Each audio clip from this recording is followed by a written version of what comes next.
Hi Year 13, welcome to this lecture looking at the left realist perspective, which is the first of the two realisms that we're going to look at. And I know you guys are doing some of your independent research into right realism at the moment. So the main guys that you really need to know about here are Lee and Young, are taking crime seriously, the left realists, and James Wilson, whose theories on zero tolerance approaches to crime and deviance certainly fits within the right realist perspective. So just to give you a bit of background on where realism kind of emerged from, there was a sort of real sense of frustration in the 1980s and 90s about law and order. Crime seemed to be increasing. News reports seemed to give you the impression it was a bit endemic. And realist sociological theories essentially were quite frustrated with the traditional crime theories, which, although they came up with fantastically elaborate explanations of crime, they didn't really come up with the most realistic solutions to crime that could be applied in a modern society. So both sides of the realist perspectives, left and right, agree that crime is a major problem, especially for the victims, and actually we need to acknowledge the victims more so in our approach to crime and deviance. Both suggest radical solutions to the problem, and both argue that if you can identify the cause of crime, therefore the solution should be in opposition to whatever the cause is, which seems quite obvious, but it wasn't really something that traditional approaches had really taken into account previously. So when it comes to left and right realism, you can use them to criticise traditional Marxism, neo-Marxism, labelling, functionalism and subcultural theories, mainly because none of those approaches really come up with realistic solutions to how we solve crime. So, for example, Marxists say we need to get rid of capitalism and inequality to solve crime and deviance. That's not going to happen in the near future. Likewise, labelling theory, very complex process is labelling. How do we stop people stereotyping? How do we stop the media reporting on particular groups? Not realistic solutions that can be implemented relatively easily at all. So, if we start looking at left realism, Lee and Young, and of course we've come across both of these theorists before when we've looked at neo-Marxism, and also we've looked at Young, particularly when we looked at symbolic interactionism and labelling theory in a bit more detail. So, left realists argue that gradual reform can deliver change. So they are left-wing, but unlike Marxists who believe in revolutionary change, they have faith in the current system to deliver the change that we need to solve crime and deviance. They argue that street crime is the most significant type of crime. And again, that's a bit of a difference from traditional Marxism that argue that we need to focus on white-collar crime in a bit more detail. And I guess the reason they argue that is they said that street crime is the one that most people are concerned about. So Lee and Young talk about the square of crime, where they say there are four elements, and these four elements interact. And to prevent crime and deviance, they all need to be in balance with each other, so you can't have too much of one, too little of another, if you like. So the four key parts are victims, and their likelihood to become victims, or how well they can protect themselves from being victims. Offenders, their motivations, whether they feel like marginalised and what have you. Formal social control. Now, if you remember that from previous lessons, formal social control, predominantly agencies such as the police, arguably the government, which implements the laws that affects policing, and finally, informal social control. Now, informal social control sort of refers to those sort of agencies that keep us behaving well, because we sort of fear the negative sanctions that they could apply to us, but they're not like putting into jail sanctions. It's things like, disapproval of family and friends, social isolation from the community, informal social control. Whereas the agents of formal social control, they're the ones that can take away our freedom, for example. Oh, one thing to mention with informal social control is don't forget the media does act as an agent of informal social control. So, if we start by looking at the victims, again, left realists argue public fear of crime is justified, just like right realists. They looked at victims' surveys, okay? So when we look at victims' surveys, these are different from official statistics on crime, because crime statistics rely on you literally going into a police station or phoning up the police and reporting a crime.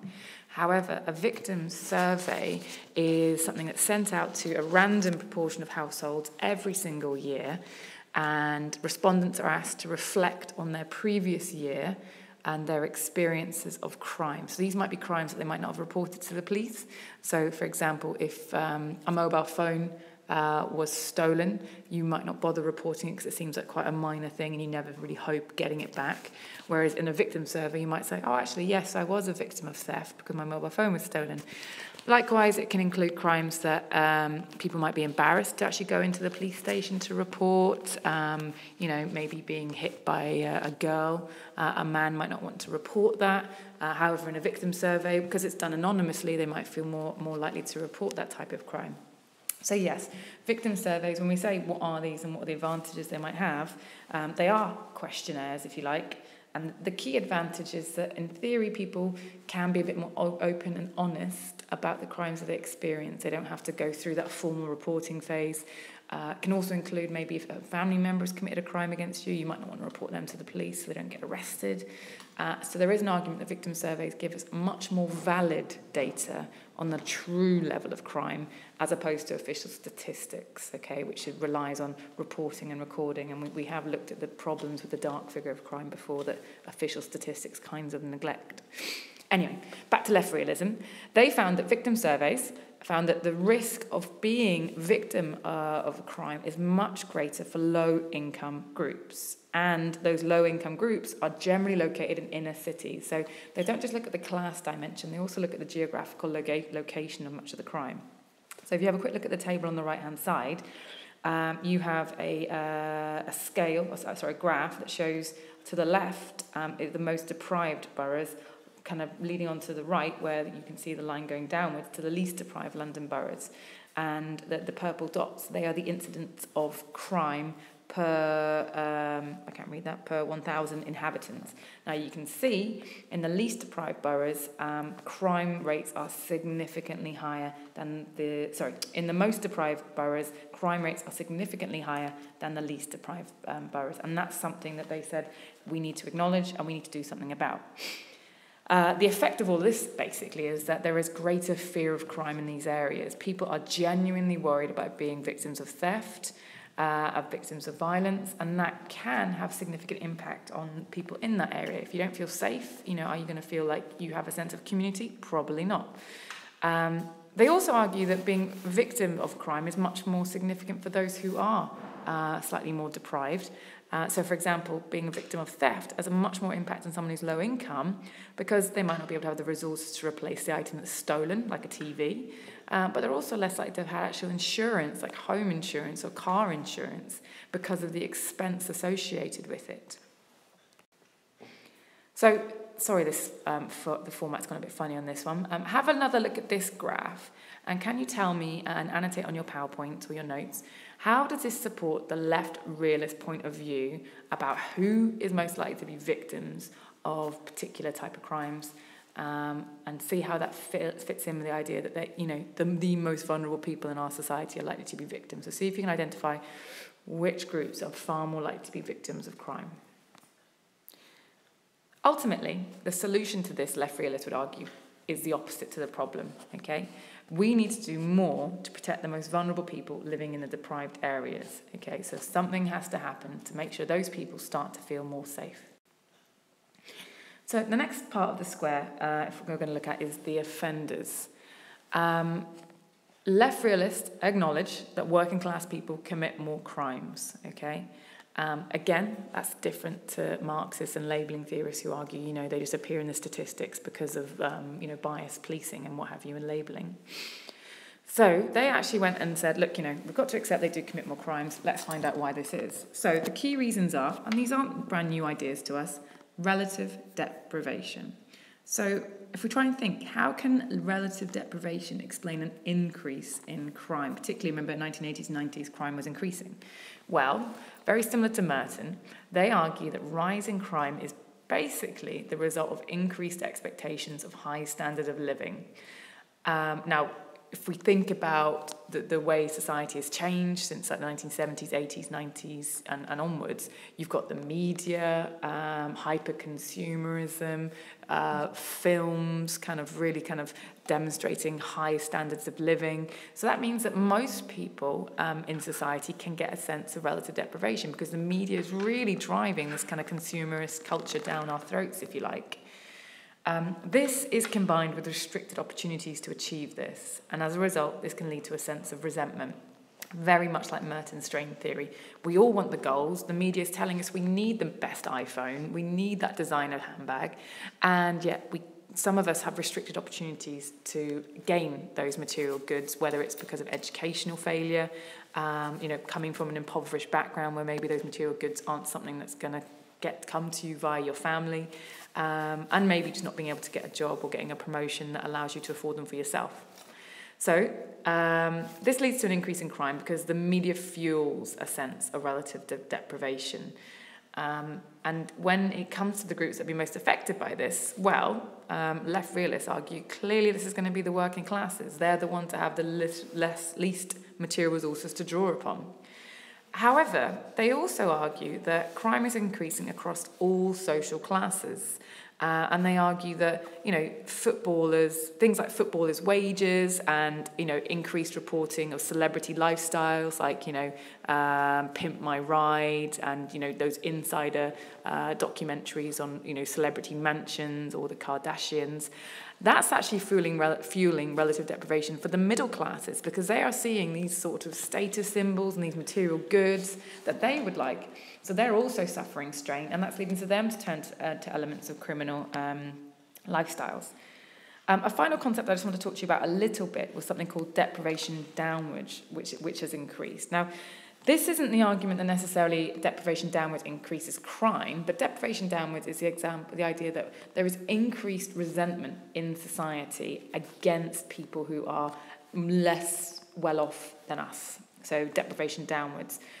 People who are less economically well off, we sort of feel resentful of them being on benefits, resentful of them maybe getting a free ride, if you like, and which might link to the fact that we're all socialised to believe in meritocracy. And this can lead to the offenders, and if we argue many of the offenders are the people who maybe are, if you like, Charles Murray's underclass, the people who aren't employed, the people who are more likely to use benefits, that can actually lead to the offenders being increasingly socially isolated, okay?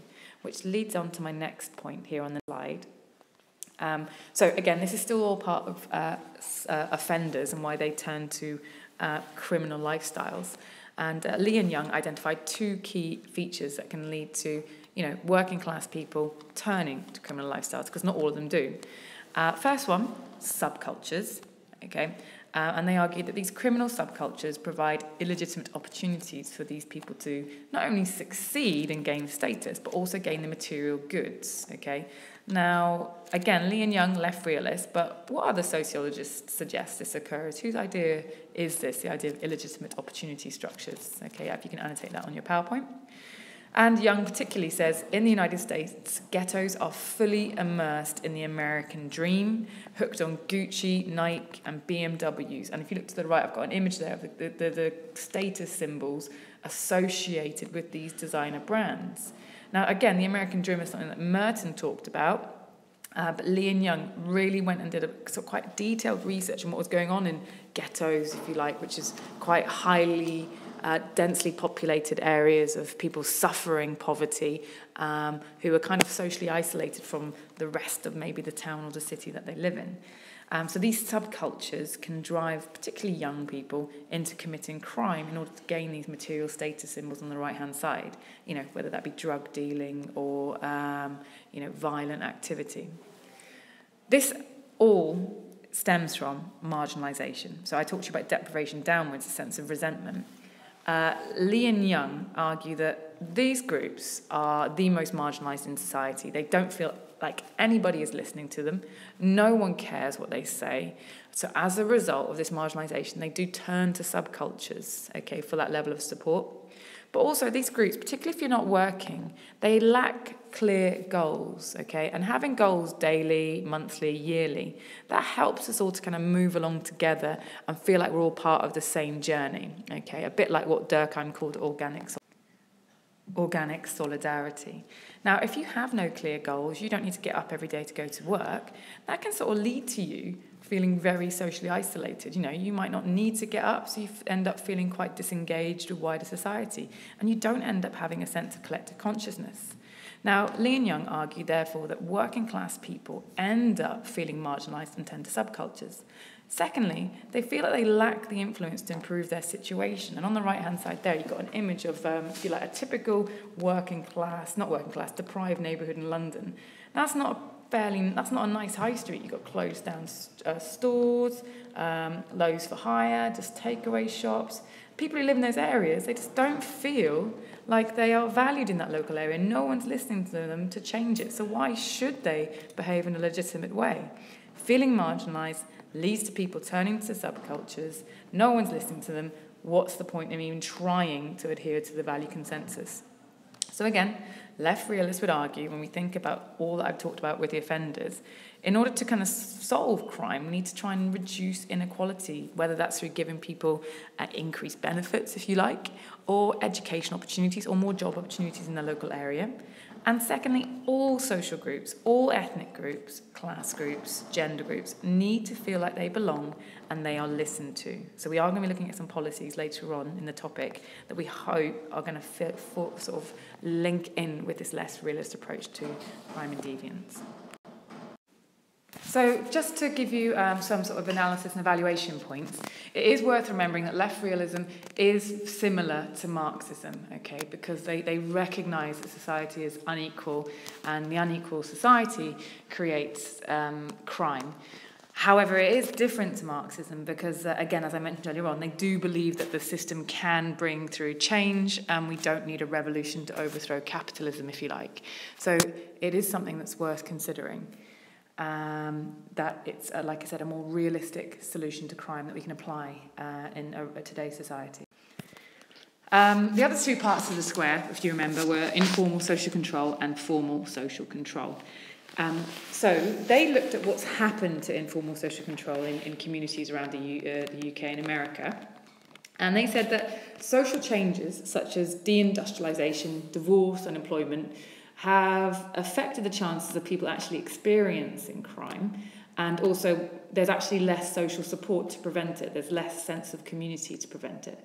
So things like, because people are doing better off materially, generally, there's increasing car ownership, which means that firstly, people can go out more and leave their homes vulnerable to burglary. And secondly, they have cars now, and cars can be stolen. So actually owning cars actually has led to an increase of those types of crimes themselves. Not to mention people can have things stolen from their cars as well.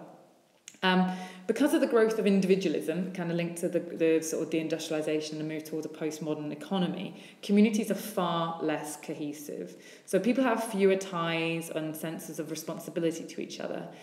And if you think about that, so in previous decades, if someone went away on holiday, you might ask a neighbour to keep an eye on your house. You might even give them a key to go in and check. That is far less likely to happen now.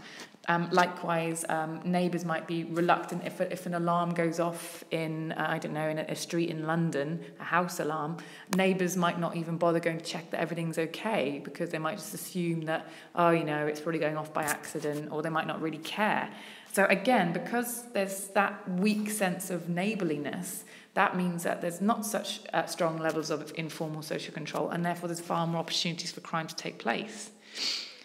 They also argue that capitalism itself makes far greater demands on workers because, people have to work longer hours now, and they're more likely to work at weekends, they're likely to work in evenings. And because of this means parents have far less opportunity to supervise the young. And that kind of came through when we looked at the London riots. Quite a lot of the reporting around the London riots was about these parents who didn't know where their children were at 10 o'clock at night. And they were arguing that that was bad parenting. Now, left realists don't blame bad parenting. They argue that actually, no, it's capitalism and the demands on parents' time that takes them away from that informal social control role of making sure their children are home and are behaving themselves. Finally, because we've become an increasingly diverse society, there is also less consensus on what is right and what is wrong, because of different communities. But also, young people have a far stronger idea about what they feel is right, and they don't often accept authority figures telling them what's wrong. So, again, if we try and think of the solution to all of these issues with informal social control, left realists would argue that people really need to feel safe.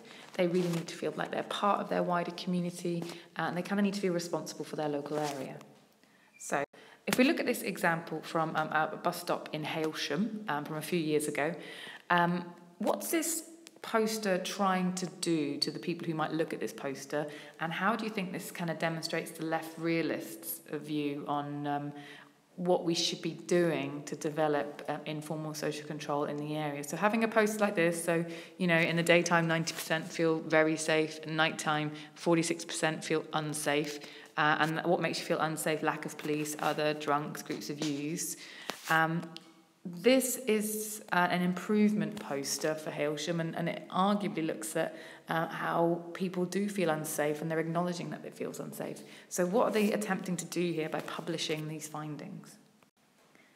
Finally, let's have a look at informal social control. Now, we know from Marxism and labelling theory that we've looked at that in working class areas, the police are far more likely to use a conflict style of policing, okay? Far more use of surveillance, whether that be CCTV or drive-throughs or bobbies on the street. And we've also looked at stop and search tactics, when they can just stop someone because they look suspicious and search them without much of a justification. Essentially, left realists argue this really antagonises the local community, and this creates a them and us relationship. Now, that's a really important idea from the left realist point of view, them and us, so please remember that. Now, you get a them and us relationship with those who feel they've been treated unfairly, who end up losing respect for the law. So you get to start to think that there's us that's been treated unfairly, and there's them, the police. There's no relationship between the community and the police force. The police force is there to police you and to prosecute you. It's not there to protect you. And that's really dangerous, because if people don't respect the police, effectively the impact this is going to have is they're not going to respect the law. If something goes wrong, they're not going to go to the police force. They might try and deal with it within their community. Now, Lee and Young very much looked at the LA riots following the beating of Rodney King by the police, and we are going to look at a clip from that. It's absolutely horrendous. On the right there, you can see the sort of damage from the LA riots and some of the graffiti that really reflects that them and us relationship. The black community in Los Angeles were infuriated by what the police had done with Rodney King. So on the next slide, it just gives you, and I've just copied and pasted just some of the details of what actually happened to Rodney King. And actually, if you read through that, the thing that really annoyed the community wasn't necessarily the incident itself, even though it was horribly savage. It was the fact that they were actually tried in court for the beating, but were completely acquitted. So that meant they were found that there was no trial or case against them. That's what led to the riots, because people have to have faith in the police force and the judicial system that stands behind them in the courts, that if someone does wrong, they get prosecuted for it. Like, everyone is equal before the law. Now, that case is from 1991, but that's very similar to what's been going on in America with their sort of the black community versus the police community, and some of the police shootings that have been going on. And so if you have a look at the Ferguson riots in America back in 2014, that was very much around the same idea that a young black man had been shot by a police officer, and the police officer went to trial and he was acquitted, and it led to the riots. So again, the left realists would argue that actually the solution to this, we need to get rid of the us and them divide. And one of the main ways to do this, they argue, is that the police have to be accountable to the public. If something like this happens, they have to be held to account. They have to be prosecuted. They have to be treated equally before the law. So, a good example of this in the UK is the introduction of elected police commissioners in 2011. This is a new Labour idea, even though they were introduced under the coalition government in 2011. This essentially means that anyone over the age of 18 now votes for their local police commissioner, who heads up the strategic element of the police force in their area. And this was seen as developing that real strong link between the community and the police force. Now, this is a fantastic idea. This is left realism in action. However, one of the big problems with the police commissioner elections was really low voter turnout. And actually, the main people who did vote were predominantly elderly, middle-aged to elderly people, predominantly middle class. So what you end up seeing is a range of police commissioners returned that reflect the interests of those communities. Like there aren't many black police commissioners in the country, for example. So the extent to which this has really reduced the us and them relationship has been somewhat limited. Nevertheless, don't forget, we also have the police community officers who very much are there as a community officer as opposed to a police officer. And they can't really arrest people. They're not there to criminalise people. They're there to kind of work with local communities. So there are elements of left realism we can see in our current police policy. So when it comes to left realist policies as an outcome of what they see as causes of crime, if the cause of crime is relative deprivation and marginalisation, then we need policies that reduce these. We need to reduce inequality through providing opportunities for young people and minority groups, so whether it's through youth clubs, jobs, cinema complexes or what have you. And they really want us to focus on the effects of the victims, okay? And this is where something called restorative justice comes through that we're going to be talking about in class. But have a quick Google of restorative justice and see if you can find out what it actually is. A good example of left realism in action is the Youth Justice Board, where the aim of the Youth Justice Board is to break the cycle by introducing effective punishment and rehabilitation in line with sentencing of offenders. And one of their key principles is the rehabilitation program, getting them rehabilitated so they can re-enter the community, take on a job, and not slip back into that deviant subculture. But we will look at the Youth Justice Board in class. So, the solutions, all in your textbook, but again, we'll do this in class. When it comes to the victims, relative deprivation, subcultures, marginalisation, communities and styles of policing, we're going to be looking at page 96, 98 in your books. We're also, like I said, look at restorative justice. And finally, we'll have a discussion around reintegrative shaming and how that can be used as a left realist solution to crime and deviance. So if you can have a quick think, reintegrative shaming, which part of the square would that help with? Like the victims, offenders, informal social control, or formal social control? Thanks for listening, Year 13.